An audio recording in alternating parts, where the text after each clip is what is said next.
on Memorial Day that I went to church, and my Sunday school teacher would pick the flowers, and us children would march from the church to the cemetery. Spring Valley did that to honor the dead of past wars. That's right. And the thing that kind of gets under my skin today is regards to patriotism, the way it was in the past and the way it is today. And I'm pretty sure, Carl, in fact I know you have it there in your hand, a poem that you wrote in regards to patriotism. Would you care to read that poem? I'll be glad to, because I entirely and heartily agree with you on the decay and decrying the decay of patriotism and the following of Memorial Day and the original intent. Right. And I bring that out in this poem. Memorial Day holiday away. Memorial Day was intended to be a day of reverence for you and me to meet and honor the soldier dead. But look what it has become instead. Now at the services, what do we see? Besides veterans attending in unity, their close friends, children, wives, and cousins, we're lucky to have a baker's dozen. Where are the hordes that used to line the streets to see the parade and join and follow along to the soldiers' graves to show respect for the true and the brave? Now the average chap will golf or fish, or the auto races may be his dish, or ball game or picnic feed instead, and honor his belly instead of the dead. Give it a thought. Where would we be if they had not died for you and me? If they had not died for the land of the free? If they'd not protected our liberty? Memorial Day should be a sacred day to honor our heroes who went away. They risked their lives and gave their all, and did not fail at duty's call. Those who the lessons of history neglect may soon repeat history, we suspect. Correct. Them's my sentiment. That's correct. And then there's the little dum-dum. Men fought and died for ages to get the right to vote. Now careless folks don't use it. Now don't that get your goat? How about that, Carl? Carl, you know, when I was leafing through this book that you presented to Cable Council, and I accepted on their behalf, do you mind if I read a poem that's in here? No. It's right down along this same theme that we're talking about. It's your book. No. It's entitled Our Heritage by Carl E. Smith. Land of our fathers, our heritage is grand, hewn from the forest over the land. Builders of freedom, the bold pioneers built better than they knew. Bulwark of liberty, hope of the nations, lead us and guide us, our courage renew. We pledge thee anew, our hearts tried and true. We vow by our faith in the red, white, and blue.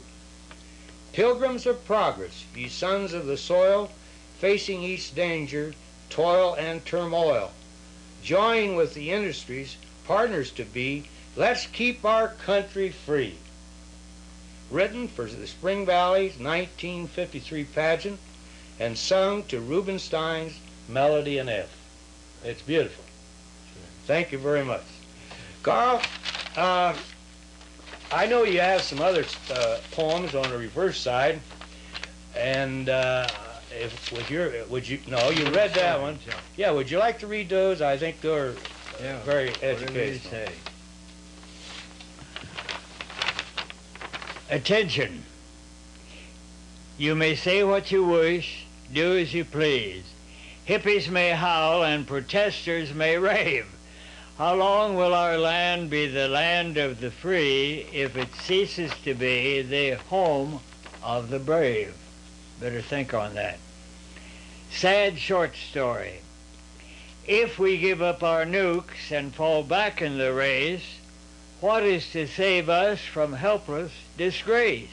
With the Reds far ahead, our protection behind, can't Russia just say, Now surrender, you blind. Big question. Through a dozen wars and time of peace, crimes, tragedies that never cease, what human selection do they give? Do the brave get killed so that others may live? Think that one over. Why not? Should we not try to finish our best efforts while we may? There may be no tomorrow for the lacks of our today. Correct. Is that the last one? No, we're going to say, I want this one after a while. I believe, Carl, is there anything that you want to add in regards to Memorial Day that come into your mind, or do you think we've covered the waterfront? Well, this poem was featured to the front page of the Gazette last Memorial Day, but that is too late to help the crowd much. I'll be interested to see if it helps it this year. It's too bad the way they don't turn out at Xenia. Oddly enough, we usually have more people in Burlington, Bellbrook, and Spring Valley than they do in Xenia. That's a long story. I'll not go into it, see? But I'm hoping that the poem will do some good, see? Well, you know, on the last cable council meeting I attended, a gentleman or a councilman from Germantown, I was remarking to him that I was planning along with Mr. Earl Jones and making a documentary in regards to Memorial Day, and right away he said, I want this man down in Germantown. Well, I said, I'm pretty sure at least 5 places want him also at the same day. Yeah, and where are you going to be this year? I always help at New Burlington the Sunday before. It's an agricultural. 37, and my mother was a man, you see, the old German family. 37 of them buried there, and a dozen more in surrounding ceremonies. And they, being an agricultural community, they always celebrate the Sunday before. I made some study of Gettysburg, Lincoln's Gettysburg Address, and the way Lincoln gave it, and the circumstances under which it is given. That's my #1 talk you'll find in the back page of that book there. My 30 talks I inflict on the suffering public on small provocation. Oh, yeah. And then I help at Spring Valley the morning of whenever we celebrate Memorial Day, see. Then I help at Woodland in the afternoon. And sometimes I help at I've been asked to give the Gettysburg Address where they have the naval ceremony down at the lake. But that makes me 2 in one forenoon. I have to leave at Spring Valley, and that doesn't look good, leave for the speaker, see? So I've arranged with Eddie Hyman to take my place this time. Let me ask you a question. How many times you've been elected commander of the Xenia Post? Or could have been, if you wanted to be? No, I never have. You never have? I never asked for it. I have a perfect record that way. I've served on innumerable assignments and committees and that sort of thing, but I usually lived down in Spring Valley and somewhere else, see, and couldn't be up there at the same time. I never ran for president. I never asked to be president, and I never commander, and I never was commander. Well, that takes care of that question. I have a perfect record that way. Carl, I'm a perfect and complete failure. How about that? Carl, I might relate this to you, why my interest has always been in